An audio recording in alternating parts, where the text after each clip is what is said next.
अस्सलाम वालेकुम। आज का हमारा टॉपिक है mixture. What is mixture? When two or more elements or compounds mix up physically without any fixed ratio. जब दो या दो से ज़्यादा एलिमेंट्स और कंपाउंड फिजिकली मिक्स अप हो विदाउट एनी फिक्स्ड रेशियो, उसको हम कहते हैं मिक्सचर।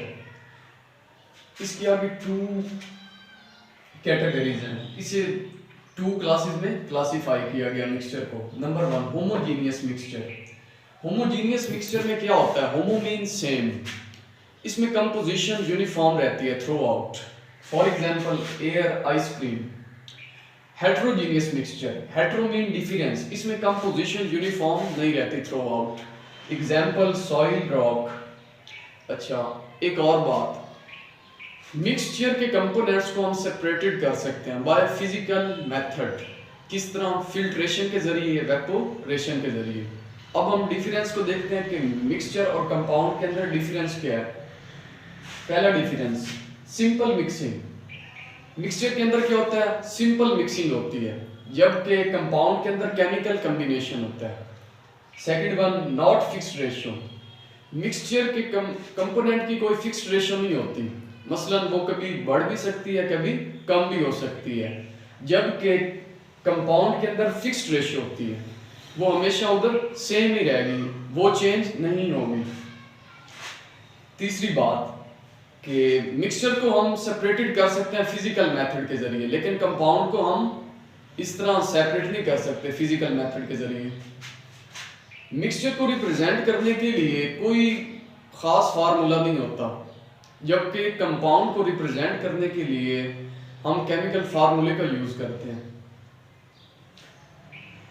मिक्सचर के अंदर कोई शार्प मेल्टिंग या बॉइलिंग पॉइंट नहीं होते, जबकि कंपाउंड के अंदर शार्प मेल्टिंग और बॉइलिंग पॉइंट होते हैं। अच्छा, मिक्सचर होमोजीनियस भी हो सकता है और हेट्रोजीनियस भी, जबकि कंपाउंड सिर्फ और सिर्फ होमोजीनियस होगा।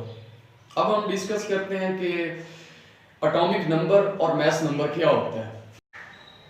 अब हम डिस्कस करने जा रहे हैं what is atomic number and mass number. Atomic number और मास नंबर डिस्कस करने से पहले मैं आपको बताना चाहूँगा कि इलेक्ट्रॉन, प्रोटॉन और न्यूट्रॉन, ये हमारे पास है सब एटॉमिक पार्टिकल।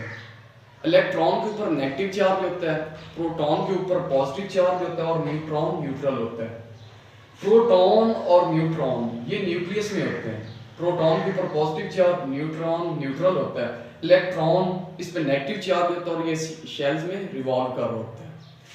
अच्छा जी, एटॉमिक नंबर क्या होता है? Number of proton present in nucleus, कि न्यूक्लियस में कितने नंबर ऑफ प्रोटॉन्स है।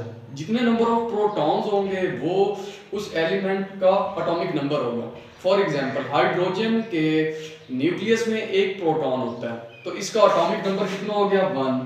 कार्बन के न्यूक्लियस में होते हैं 6 प्रोटॉन, तो इसका एटॉमिक नंबर हो गया 6। ऑक्सीजन के न्यूक्लियस के अंदर होते हैं 8 प्रोटॉन, तो उसका एटॉमिक नंबर हो गया 8, और इसको हम रिप्रेजेंट करते हैं Z के साथ।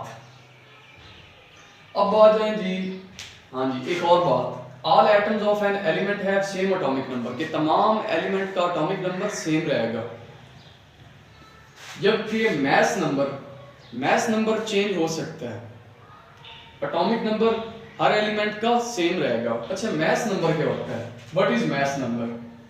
Number of proton plus neutrons, के न्यूक्लियस में कितने प्रोटॉन्स और न्यूट्रॉन्स हैं, वो हमारे पास उसका क्या होगा? मास नंबर होगा उस एलिमेंट का, और इसको हम रिप्रेजेंट करते हैं A के साथ। अब Z रिप्रेजेंट कर रहा है नंबर ऑफ प्रोटॉन को और N रिप्रेजेंट कर रहा है नंबर ऑफ न्यूट्रॉन्स को।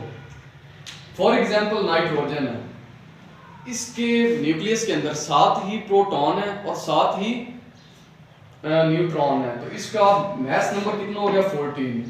ऑक्सीजन के न्यूक्लियस के अंदर 8 ही प्रोटॉन है, 8 ही न्यूट्रॉन है, तो इसका एटॉमिक मास हो गया 16।